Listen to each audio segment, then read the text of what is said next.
étoiles, bienvenue dans cette nouvelle série des jeux, des outils, des coachs. Et vous savez quoi, je suis super excitée de commencer cette série d'interviews avec deux des co-créateurs du jeu, des co-créations publiées en 2019 aux éditions du Souffle d'Or. Bonjour Anne. Bonjour Oriane. Bonjour Élodie. Bonjour. Bienvenue à vous deux. Ravie aussi.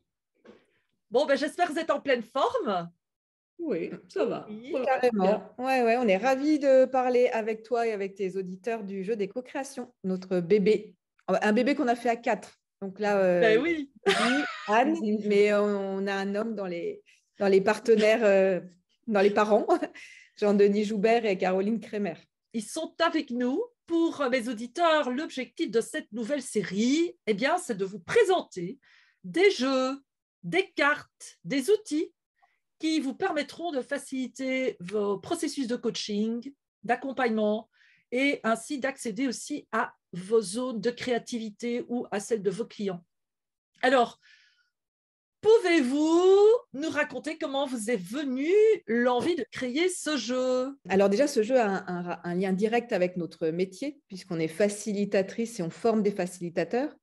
Et dans nos méthodes chouchou, il y a le co-développement. Et dans ce jeu, il y a un chemin, parce que ce sont 2 chemins de randonnée dans le jeu des co-créations. Il y a un des 2 chemins de randonnée qui s'appelle le plus long chemin, qui s'appelle co-création en 6 étapes, qui est un chemin de co-développement. Et l'autre chemin, c'est un chemin speed créa qui, comme son nom l'indique, va emprunter les chemins de la créativité. Donc, on est très inspiré par notre métier qu'on adore, qu'on a un jour voulu mettre en jeu. Et l'idée est venue, alors Élodie raconte souvent mieux l'histoire que moi. Moi, j'ai eu une fulgurance une nuit. Je me suis un peu levée en milieu de la nuit en me disant, il faut qu'on crée un jeu avec de la créativité et du co-développement. Surtout avec du co-développement, parce que c'est ce qui nous associe. On travaille toutes les deux beaucoup avec le co-développement.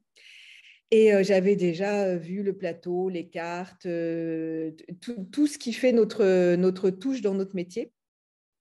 Et à partir de là, l'aventure était lancée parce que Élodie, elle a dit oui pour l'aventure. Et ensuite, l'éditeur a dit oui. Et ça s'est fait de manière très rapide, en mode speed créa, justement. C'était le bon moment. Génial, on peut dire que vous appliquez les forces de votre propre jeu.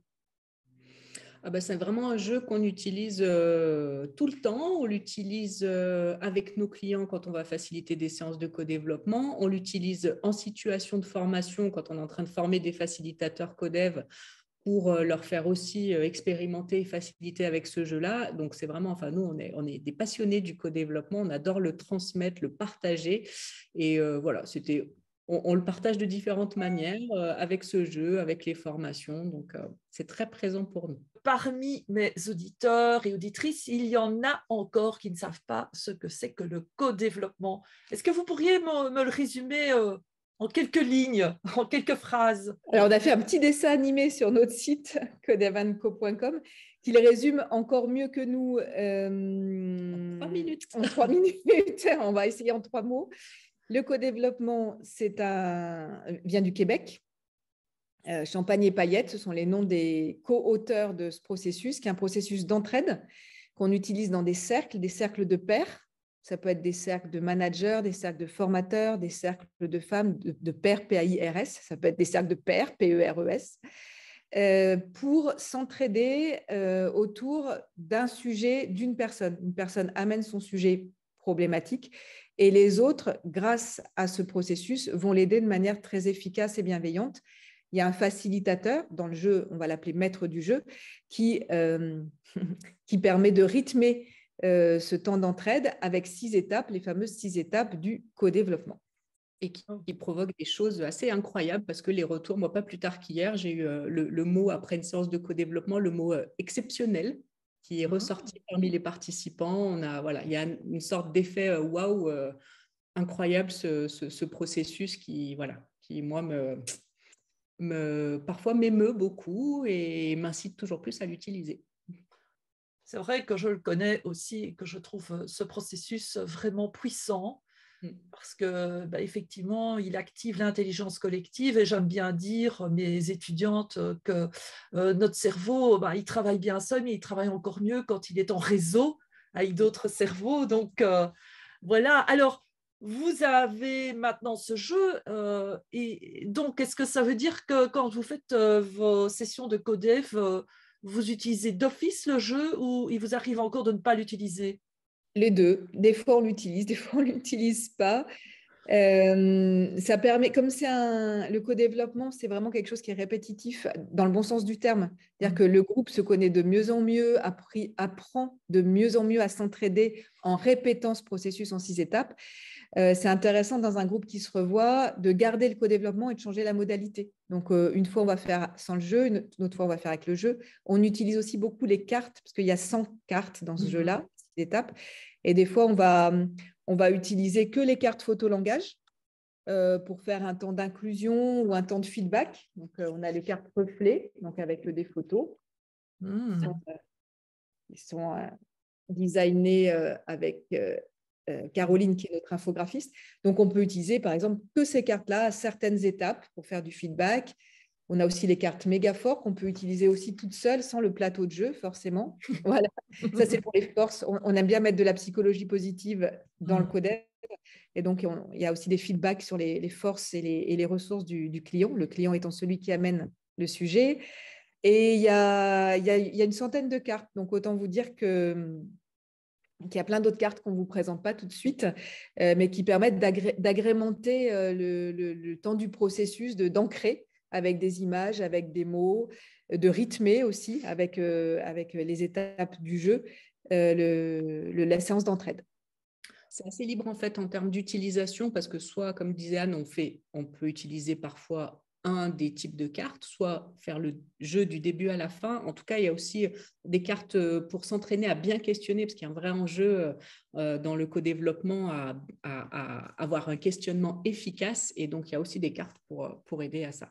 Qui s'appelle Et voilà, où il y a le choix des bonnes questions, les fameuses bonnes questions des coachs, sachant que là, le coach, c'est le groupe. Donc, distribuer les bonnes questions au groupe, ça permet tout de suite de monter le niveau de la séance.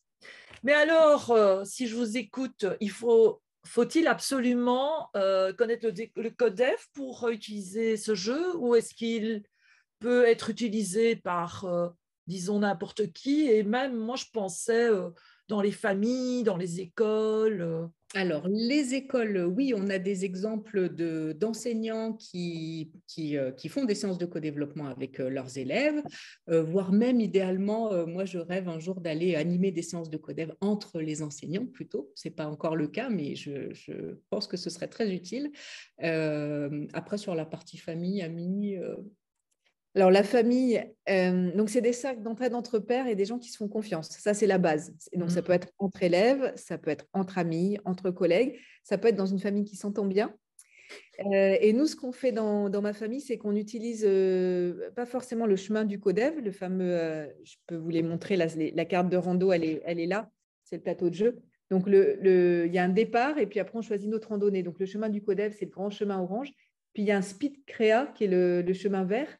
Et nous, par exemple, pour partir en famille ensemble, on est 3, mais on a des goûts totalement différents entre mon mari, mon fils et moi. Et donc, on se fait le chemin vert de la créativité avec une question qui est où veut-on partir ensemble en famille, ou comment réussir nos vacances ensemble? Et on pose cette question, puis on fait le chemin de la créativité. Et oui, ça nous permet de construire, de co-construire nos vacances idéales. Donc ça, c'est une super manière de faire un jeu assez court, puisque c'est un chemin plus court, sur une question commune de la famille qui se pose à peu près chaque année. En fait, l'air de rien, on se dit les vacances, c'est facile, c'est drôle et tout, mais nous, à chaque fois, ça se posait parce qu'on n'avait vraiment pas du tout les mêmes envies. Et depuis qu'on le fait en jouant, c'est plus facile, c'est plus drôle et les vacances sont meilleures. Donc, c'est très utile ce jeu de créativité, de la partie speed créa pour nos vacances en famille. C'est vraiment inspirant, je trouve, cette idée. Et justement, je me posais la question à propos de la durée que peut prendre ce jeu. Est-ce que ça prend du temps? Parce que je pense au Monopoly, par exemple, qui peut prendre 2-3 heures. Toutes les infos sont sur la boîte du jeu au dos. Nous, on estime que pour la partie speed créa, donc le petit chemin vert dont vous parlez, Anne, on est sur 45 minutes environ. Et sur la partie codev, c'est minimum 1 heure. Donc voilà, il faut avoir on va dire, ce temps-là qui est prévu pour la séance. Et puis après, selon ce que se seront fixés les participants, voilà, ça peut être mais minimum 1 heure pour faire le chemin du codev avec un petit livret qui explique vraiment tout, pas à pas, chacune des étapes. De l'inclusion à la répartition des rôles, au choix du sujet, tout est guidé. Super. On parle aujourd'hui de Serious Game. Est-ce que votre jeu fait partie de cette catégorie de Serious Game? Les jeux sérieux. Ben oui, a priori. Alors, ce n'est pas comme ça que nous, on a l'habitude d'en parler. On n'utilise pas forcément ce terme, mais a priori, ça rentre dans la catégorie puisqu'on est en train d'apprendre quelque chose, de résoudre des problèmes. Donc, il y a un aspect quelque part pédagogique en jouant. Il n'y a pas juste le divertissement seul. Donc oui, il peut tout à fait rentrer dans cette catégorie-là. Et c'est vrai que nous, quand on l'utilise en formation, c'est aussi dans l'idée d'apprendre. Donc, ouais, pour nous, il rentre dans cette catégorie. C'est vrai qu'on a un peu le double effet qui se coule, c'est-à-dire que les joueurs sortent avec généralement des plans d'action, beaucoup d'efficacité et des nouvelles méthodes, puisque à chaque fois, ils appliquent dans chaque chemin des nouvelles méthodes. Donc, pédagogiquement, c'est vraiment apprenant. Après, nous, on aime bien le fun. Ça fait partie de nos valeurs. On le met aussi dans notre petit livret de présentation. Donc, on s'amuse sérieusement en rigolant. Voilà, c'est vraiment important pour nous de lier les deux. Et le facilitateur, on lui donne plein de petits trucs, facilitateur ou maître du jeu, en fonction du contexte, on va employer les deux mots. On lui donne plein de petits trucs tout au long, là, dans notre livret de règles, pour qu'il mette en place une ambiance à la fois conviviale, fun, bienveillante. On a les accords Toltec dans l'inclusion, des choses comme ça. Et à partir du moment où ça s'est posé, on peut vraiment jouer sérieusement en s'amusant. Ça, c'est notre devise. C'est ta devise. Ça, c'est ta devise, c'est pas tout à fait ça d'ailleurs. C'est pas parce qu'on parle de choses sérieuses qu'on peut pas le faire avec légèreté. Et c'est vrai que nous, notre manière de faire, de pratiquer le codev et de le transmettre, on a vraiment mis notre touche, donc avec le fun, la légèreté, le ludique. Voilà, on a vraiment fait un jeu qui nous ressemble. Oui, d'où ce mot rigolo de turlupin ou turlupin. On savait que ça allait venir, ça, à un moment. On a beaucoup de succès, surtout avec la turlupine. Mais c'est la turlupine du turlupin. Voilà. Et quand le turlupin se pose une question, il se turlupine. Alors, je ne sais pas si en Belgique, on dit ça. Si aussi, d'accord. Oui. D'accord. Ok, avoir une turlupine qui nous turlupine en tête, ouais, tout à fait.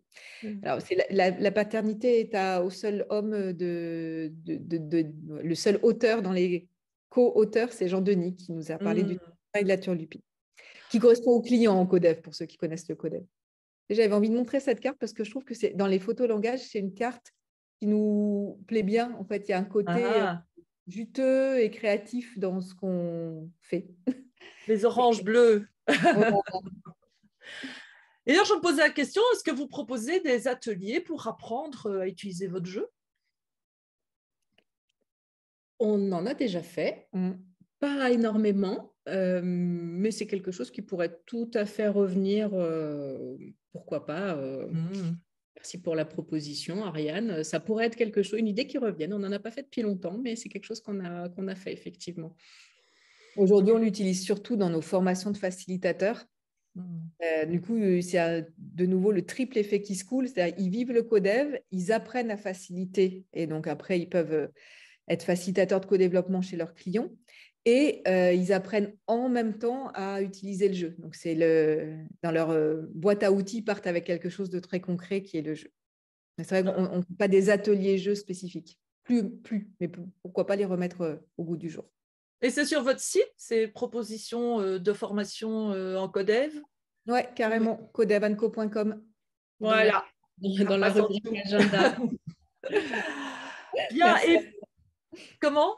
Merci Oriane de nous permettre de citer notre nom de code, Codevanco. Parce que les personnes qui vont écouter, il y en a qui vont vouloir peut-être suivre une de vos formations ou en tout cas être en contact avec vous.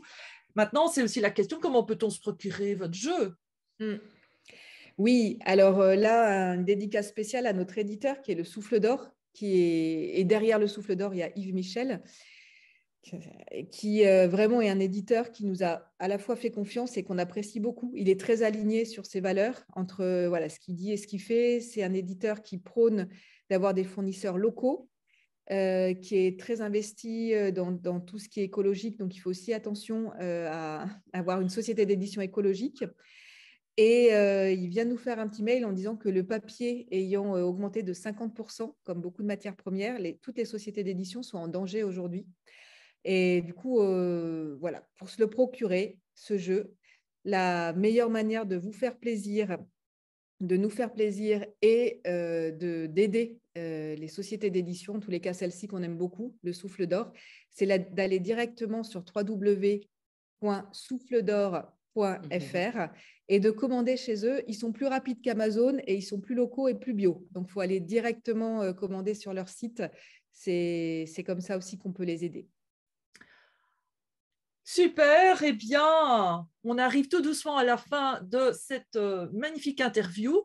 Est-ce qu'il y aurait une recommandation que vous aimeriez faire mais à propos de votre jeu ou à propos du CODEF ou à propos de tout ce qui est en lien avec ces thématiques?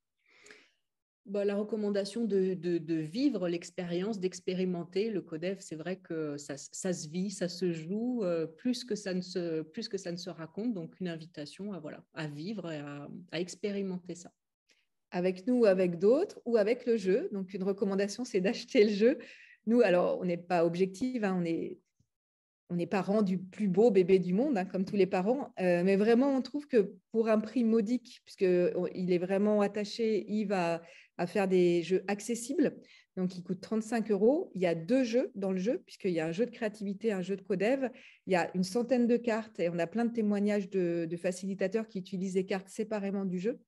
Et donc, vraiment pour un prix modique, on trouve que et même Claude Champagne, qui est notre ami et qui nous inspire, puisque c'est lui qui a créé le codev, nous a dit que dans la palette des jeux qui soutiennent le co-développement, c'est vraiment un jeu qu'il trouve qualitatif, complet, à forte valeur ajoutée. Donc, je ne pense pas trop me tromper en le citant et en citant à peu près ces mots.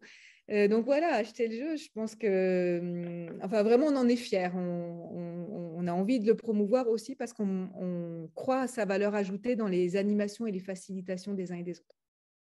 Effectivement, c'est une magnifique boîte. C'est un jeu qui est agréable à avoir en main.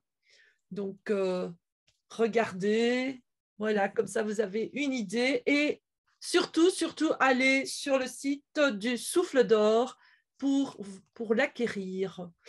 Bien, eh bien, un tout grand merci, Anne et Élodie, d'avoir accepté de faire cette interview et de m'avoir permis de vous faire connaître et de faire connaître votre jeu à ma communauté. Alors, prochainement, yes, et prochainement, j'aurai le plaisir de vous présenter Sophie Franz qui a créé un set de cartes pour les masterminds et Cassandre Morel avec son jeu Imagine Aventure. Alors, je vous invite à vous abonner à ma chaîne et à profiter de la créativité de mes invités. Et surtout, aidez-moi à rendre plus visibles mes invités en cliquant sur le petit pouce, en activant la cloche pour être informé de nos activités. Également, c'est tout nouveau, suivez mes shorts. Pensez à partager avec vos amis, ils vous en seront reconnaissants. Voilà, au revoir Élodie. Au revoir, Au revoir Anne. Au revoir, Oriane. Et à tous. Et au revoir, à très bientôt pour d'autres jeux, pour d'autres outils, d'autres chemins d'exploration de votre sagesse intérieure, de votre créativité.